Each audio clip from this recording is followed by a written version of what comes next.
Hello and welcome to the Glitch VR YouTube channel. Today we're going to be checking out Apex Legends Season 5 and I'm going to be telling you how to get the best FPS and why you should choose these settings.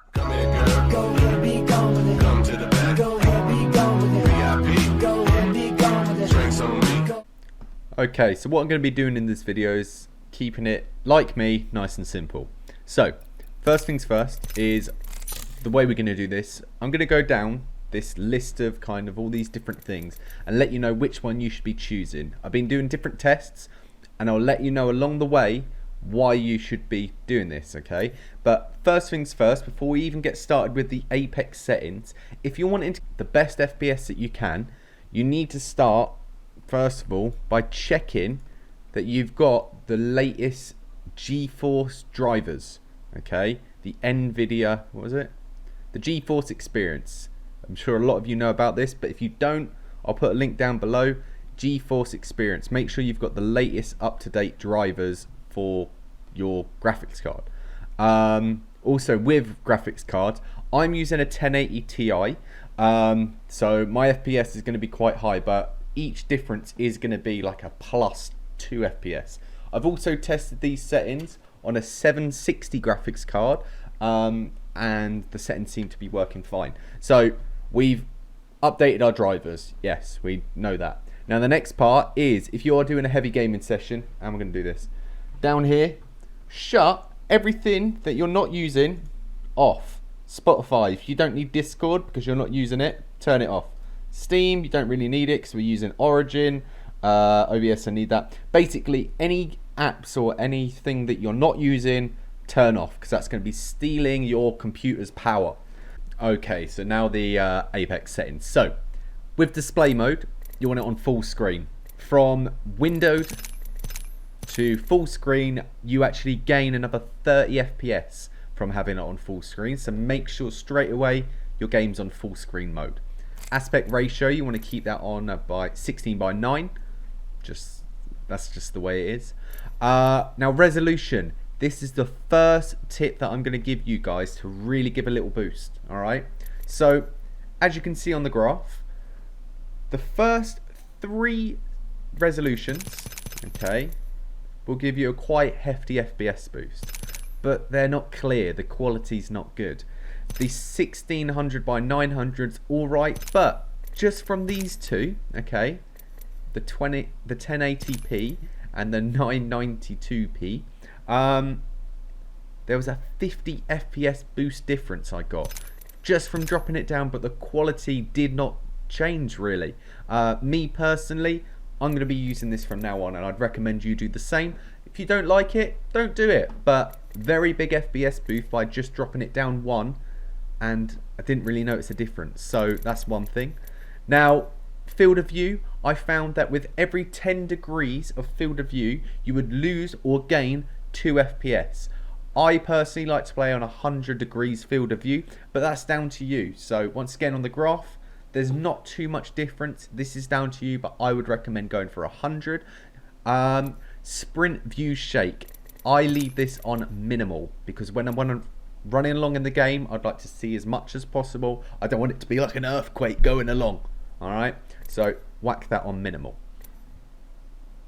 Now, with Vsync, you want to have this disabled. If you choose any of these, it's going to basically cap your FPS rate and you're not going to go over a certain amount of FPS. We're wanting to get the most amount of FPS we can. So, straight away, with Vsync, disable it. Now, anti-aliasing, this one's an interesting one. There wasn't too much of a difference. However, as you can see in these pictures now, the quality is so much different with TSAA on. Especially further, things look blocky, they look pixelated. Everything looks a lot smoother with anti-aliasing on. That's what it does. But the FPS difference isn't too much of a difference. Up close, you lose 8 FPS if you've got this on. But I think for the quality wise, it is completely worth it. So I'd slam that on. If you don't want it on, turn it off. It's completely up to you, but I'd recommend having it on. Okay, so these two pictures right now, one of them has anti-aliasing on, the other one doesn't. You decide which one you like more, and that's what you should use in game. Okay, so here they are. The bottom one is with anti-aliasing on, the one at the top is with it off. I personally prefer the one at the bottom. Everything looks a lot cleaner.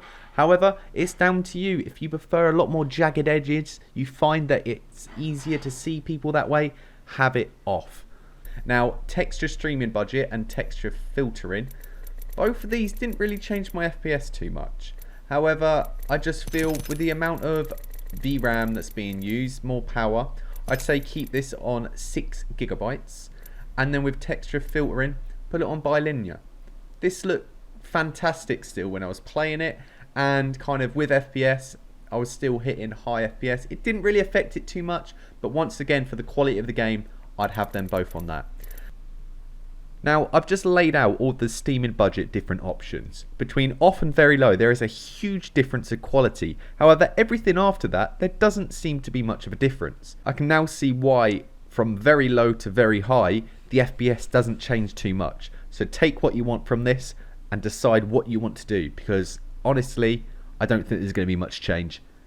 From having these all off, I only actually gained an extra 10 FPS, but still for me and when I'm playing, I'd rather just not have it on. So this is the lighting on, and this is with everything off. So once again, everything on and everything off. So with regards to an extra 10 FPS, I will take that over that Instagram filter. Now with model detail, I decided to put that down on low. From being on high to low, I actually gained 10 FPS. I'll put it up on the screen now, the 3 different kind of qualities of what change in the model does, but for me it doesn't really make a difference. Put that down to low. Here is the low, medium, high model settings all next to each other. What I noticed is it mainly changes the rocks and the scenery around you, not so much the guns. Effect details, that's with explosions and things like that. Once again, I don't really care how pretty a grenade looks, so put that down on low.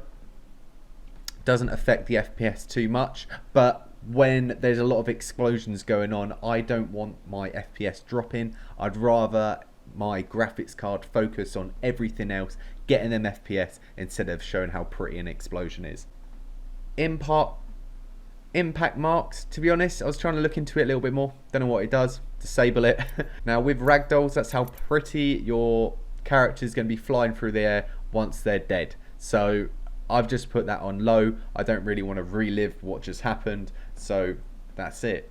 So from doing all this, so these are my settings. From doing all these, I managed to gain at least another 80 FPS, and it gave the best quality of gameplay that I personally enjoy. So if this video does help you out, please drop it a like. Subscribe if you'd like to see some more content. We do 360 videos as well on this channel, as well as lots of different gameplay. So yeah, stick around, subscribe to Glitch VR, and I'll be doing some more of these in the future. I hope you enjoyed them. Enjoy Apex Season 5.